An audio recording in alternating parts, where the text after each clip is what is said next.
नमस्कार फ्रेंड्स।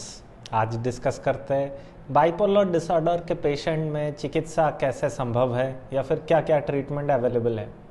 मेरा नाम डॉक्टर कीर्ति अनुराग है। मैं एक सीनियर कंसल्टेंट साइकियाट्रिस्ट हूँ, एक डी एडिक्शन स्पेशलिस्ट हूँ, साथ ही साथ एक सेक्सुअल डिसऑर्डर स्पेशलिस्ट हूँ। तो ट्रीटमेंट क्यों अलग है और किस प्रकार के ट्रीटमेंट्स इसके लिए ज़रूरी है। पहला चीज़ है, ये एक फ्लक्चुएटिंग डिजीज़ है जहाँ पर कि दो पोल्स रहते हैं, मैनिया या तेज़ी या डिप्रेशन। तो उसका ट्रीटमेंट भी अलग होना चाहिए, क्योंकि हर फेस को ऐसे ट्रीट करना चाहिए कि दूसरा फेस निकल के ना आए। क्योंकि जब हम डिप्रेशन को ट्रीट करते हैं, अगर हम मैनिया की रिस्क के बारे में ना समझे तो डिप्रेशन का ट्रीटमेंट करते करते मैनिया निकल आता है।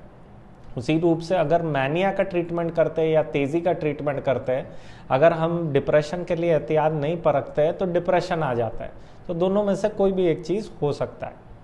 अब दूसरा चीज़ होता है कि ये बीच बीच में होता है, लगातार नहीं होता, जैसे स्किज़ोफ्रेनिया या डिप्रेशन के मरीजों में होता है। दूसरा चीज़ ये होता है कि इसमें क्या होता है ना, जैसे ही हम मैनिया को ट्रीटमेंट करते हैं तो पेशेंट्स को अच्छा नहीं लगता है। क्यों अच्छा नहीं लगता है? वो ट्रीटमेंट के अगेंस्ट होते हैं, बोलते हैं कि ट्रीटमेंट हमें बहुत ज़्यादा कमज़ोर कर रहा है, क्योंकि तेज़ी में या मैनिया में उनको हाइपर एनर्जेटिक लगता है। लेकिन जब हम मेडिसिन देते हैं, आहिस्ते आहिस्ते वो एनर्जी लेवल नॉर्मल रेंज में आता है, जो कि उन्हें पसंद नहीं रहता है।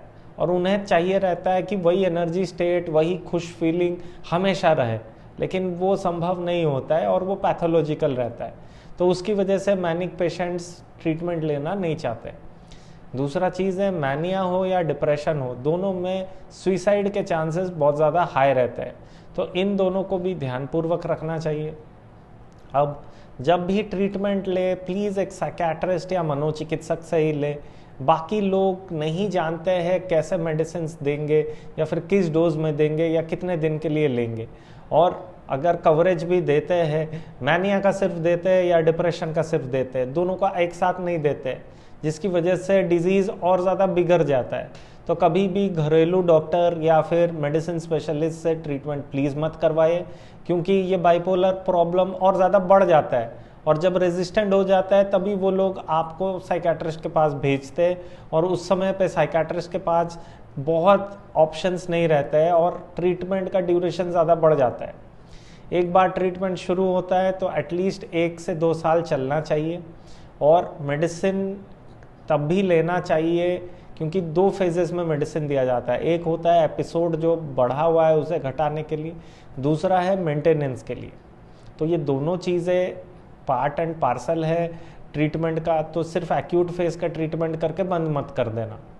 दूसरा चीज़ है, हम ट्रीटमेंट में देते क्या है। पहला चीज़ होता है मूड स्टेबलाइज़र, जो कि मूड या मन को नॉर्मल रेंज में लाता है और उसको ज़्यादा ऊपर या तेज़ी की तरफ जाने से रोकता है या डिप्रेशन की तरफ जाने से भी रोकता है। तो ये दोनों चीज़ें करवाता है मेडिसिन, और इसे मूड स्टेबलाइज़र बोला जाता है। इसके साथ साथ एंटीसाइकोटिक बेंजोडाइज़ेपिन्स भी दिया जाता है। बेंजोडाइज़ेपिन्स आपका एंजाइटी घटाता है, साथ ही साथ जो नींद का प्रॉब्लम रहता है उसको नॉर्मलाइज करता है। और एंटीसाइकोटिक्स जो तेज़ी है, जो गुस्सा रहता है, उन चीज़ों को सेटल डाउन करता है और साथ ही साथ मन को रिलैक्स भी रखता है। कभी कभी एसएसआरआई की ज़रूरत पड़ती है जब बाइपोलर पेशेंट्स डिप्रेशन में रहते हैं, उस समय पर भी। ये सारे के सारे मेडिसिन्स हार्मलेस है, किसी भी रूप से आपके शरीर में कोई बहुत बड़ा साइड इफ़ेक्ट नहीं करते। लेकिन सारे के सारे मेडिसिन्स एक स्पेशलिस्ट के परामर्श के अंडर ही प्लीज़ लेना। कभी भी बिना प्रेस्क्रिप्शन के ज़बरदस्ती मेडिसिन कंटिन्यू मत करना। अब मेडिसिन जब आप ले रहे हो, ध्यान में ये रखना है कि मेडिसिन लेते हुए आपको कुछ टेस्ट हमेशा करवाने रहते हैं। तो फॉलोअप में प्लीज़ रहना आपके साइकियाट्रिस्ट के साथ, ताकि वो आपका इम्प्रूवमेंट देखकर कैसे कैसे क्या टेस्ट करना है, क्या नहीं करना है, वो आपको बता देंगे। अब इसके साथ साथ, मेडिसिन के साथ साथ काउंसलिंग ज़रूरी है या थेरेपी। इसमें किया जाता है FFT, फंक्शनल फैमिली थेरेपी, या फिर IPSRT, जो कि है इंटरपर्सनल सोशल रिदम थेरेपी। तो ये भी ज़रूरी होता है बाइपोलर के मरीज़ों को सेट करने के लिए, और ये भी साथ ही साथ किया जाता है आपके मेडिसिन के। तो ये दोनों पहलू है आपके ट्रीटमेंट प्रोफाइल के। अगर आपको बाइपोलर सिम्टम्स दिख रहे हैं तो प्लीज़ एक साइकेट्रिस्ट से इसका डायग्नोसिस करवा के ऐसे ट्रीटमेंट्स जो कि बहुत सरली हर जगह पे कॉमनली मिल सकते हैं उनका लाभ उठाइए, जिससे कि ये जटिल समस्या जल्द से जल्द ठीक हो जाए। अगर आपको ऐसा कंटेंट पसंद आता है प्लीज़ लाइक और सब्सक्राइब कर दीजिए, जो कि हमारे चैनल के लिए बेहद ज़रूरी है। और अगर कोई भी डाउट आता है बाइपोलर डिसऑर्डर के ऊपर प्लीज़ कमेंट सेक्शन में कमेंट कर दीजिए ताकि हम इसका रिप्लाई दे सकते हैं।